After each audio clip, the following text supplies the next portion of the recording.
ನಮಸ್ಕಾರ ಎಲ್ಲ ರೈತ ಬಂಧುಗಳಿಗೂ ಫಾರ್ಮರ್ಸ್ ಕಿಂಗ್ ಯೂಟ್ಯೂಬ್ ಚಾನಲ್ ಸ್ವಾಗತ. ನಾನು ನಿಮ್ಮ ಪವನ್. ಇವತ್ತು ಬೆಂಗಳೂರು ಹೂವಿನ ಮಾರ್ಕೆಟಲ್ಲಿ ಇವತ್ತಿನ ಬೆಲೆ ನೋಡೋಣ ಬನ್ನಿ. ನಿಮ್ಗೆ ಇದ್ರ ಬಗ್ಗೆ ಹೆಚ್ಚಿನ ಮಾಹಿತಿ ಬೇಕಾದ್ರೆ ಇಲ್ಲಿ KRA ಮಂಡಿ ನಂಬರ್ ಕೊಟ್ಟಿದ್ದೀನಿ, ದಯವಿಟ್ಟು ಹೆಚ್ಚಿನ ಮಾಹಿತಿ ತಿಳ್ಕೊಳ್ಳಿ. ಈ ವಿಡಿಯೋ ಆದಷ್ಟು ಎಲ್ಲ ಲ್ಯಾಂಗ್ವೇಜ್ ಅಲ್ಲಿ ಬರುತ್ತೆ, ದಯವಿಟ್ಟು ಈ ವಿಡಿಯೋ ಎಲ್ಲ ರೈತರಿಗೂ ಶೇರ್ ಮಾಡಿ.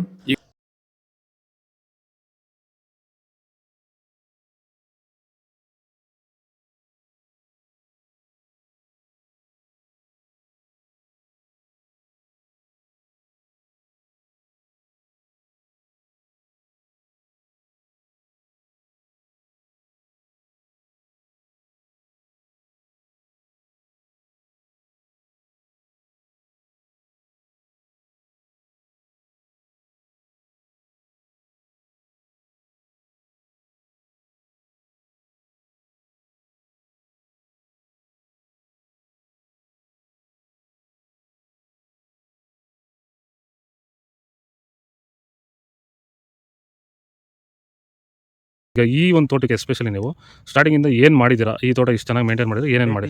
ಫಸ್ಟ್ ವೈರಿಗೆ ಆನ್ ಕೊಟ್ರಿ, ಆಮೇಲೆ ಪ್ಲಾಂಟ್ ಅಲ್ಲಿ ಮತ್ತೆ 10 ದಿವಸಕ್ಕೆ ಅದೊಂದ್ಸಲಿ ಇದೊಂದ್ಸಲಿ ಕೊಟ್ಕೊಂಡ್ ಬಂದಿದ್ದೀರಿ ಇಲ್ಲಿವರೆಗೂ. ರೆಗ್ಯುಲರ್ ಆಗಿ ಬಳಸ್ತಾ ಇದ್ದೀವಿ. ಬೇರೆ ಏನು ರಾಸಾಯನಿಕ ಕೊಟ್ಟಿದ್ದೀರಾ? ಕೊಟ್ಟಿಲ್ಲ, ಒಂದೇ ಒಂಚೂರು ಏನು ಕೊಟ್ಟಿಲ್ಲ. ವಿತೌಟ್ ರಾಸಾಯನಿಕಗಳು ಬರೀ ಪ್ಲಾಂಟ್ ವೆಲ್ಲು ಮತ್ತು ವೈರಿಗನ್ನ ಬೆಳೆಸ್ಕೊಂಡು ಬಂದಿರೋದು. ಪ್ಲಾಂಟ್ ವೆಲ್ ಮತ್ತು ವೈರಿಗನ್ ಬಳಸೋಕೆ ರೀಸನ್ ಏನಿದೆ? ಬಿಲ್ಟ್ಗೆ ಸರ್. ಫಸ್ಟ್ ಎಲ್ಲ ನಾವು ಹೋದ ವರ್ಷ ಎಲ್ಲ ಬೆಳೆದಿದ್ರಿ, ನಾವು ಶಾಮಂತಿಗೆನೇ ಬೇಡ ಅನ್ಕೊಂಡ್ಬಿಟ್ಟಿದ್ರಿ. ನಿಮ್ಮನ್ನ ನೋಡ್ಬಿಟ್ಟು ರೆಫರೆನ್ಸ್ ತಗೊಂಡು ನಿಮ್ಮ ಇದ್ರ ಮೇಲೆ ನಾವು ಮಾಡ್ತಾ ಇರೋ ತೋಟ ಇದು ಚೆನ್ನಾಗಿದೆ.